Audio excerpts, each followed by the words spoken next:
नमस्कार, मी सौ अमृता आणि अमृता कुकिंग वर्ल्डमध्ये आपले पुन्हा एकदा मनपूर्वक स्वागत। आज आपण बघणार आहोत प्रोटीन चिला। चला तर मग रेसिपीला सुरुवात करूयात। या इथे सुरुवातीला मी 1 वाटी मुगाची डाळ घेतलेली आहे।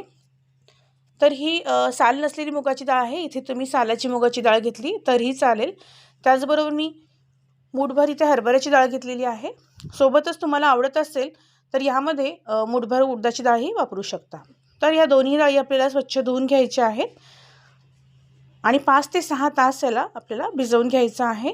हा चिला एक प्रोटीन चिला आहे, मुलांना अगदी हेल्दी असतो।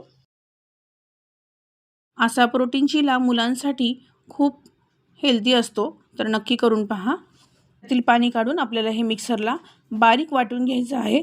गरज वाटल्यास थोडासा पाण्याचा वापर करा, पण भिजवलेले पाणी इथे वापरू नका, दुसरं पाणी घ्या। तर यामध्ये मी वाटत असताना थोडीशी मिरची वापरलेली आहे। मिरची ऑप्शनल आहे, जर तुमच्या मुलांना आवडत असेल किंवा वापरत नसाल तर तुम्ही नाही वापरली इथे तरी चालेल। यामध्ये तुम्ही लसण घातला तरी चालेल, पण मी इथे वापरला नाही आहे, माझ्या मुलांना आवडत नाही। तर या इथे आता बारीक चिरलेला कांदा, खिसून घेतलेलं गाजर, त्याचबरोबर कोथिंबीर आणि सिमला मिरची मी इथे घेतलेली आहे।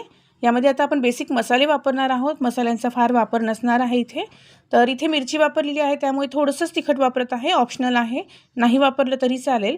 थोडीशी हळद आणि मीठ, बस एवढेच मसाले आपल्याला इथे वापरायचे आहेत। आणि बॅटर जे आहे ते सरसरीत भिजवून घ्यायचं आहे। व्हिडिओत दाखवल्याप्रमाणे आपल्याला चिला सहज टाकता यावा असं बॅटर बनवायचं आहे। गरज वाटली तर थोडंसं पाणीही वापरा। तर इथे मी आपण जो तवा आहे तो छान गरम करून घेतला आहे, त्यावर थोडंसं तेल टाकलेलं आहे आणि व्हिडिओत दाखवल्याप्रमाणे आपल्याला हा चिला तव्यावर टाकून घ्यायचा आहे।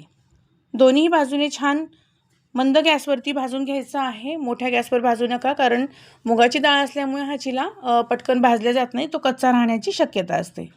एका बाजूने पूर्णपणे भाजल्यानंतर दुसऱ्याही बाजूने तेलावरती भाजून घ्यायचा आहे। तुम्हाला जर आवडत असेल तर हा चिला बटरवर सुद्धा तुम्ही भाजून घेऊ शकता।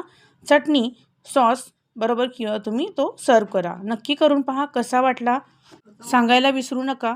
अजूनही चॅनलला सबस्क्राईब केलं नसेल तर सबस्क्राईब करा, लाईक करा, शेअर करा। भेटूयात पुढच्या रेसिपीसोबत, तोपर्यंत बाय बाय।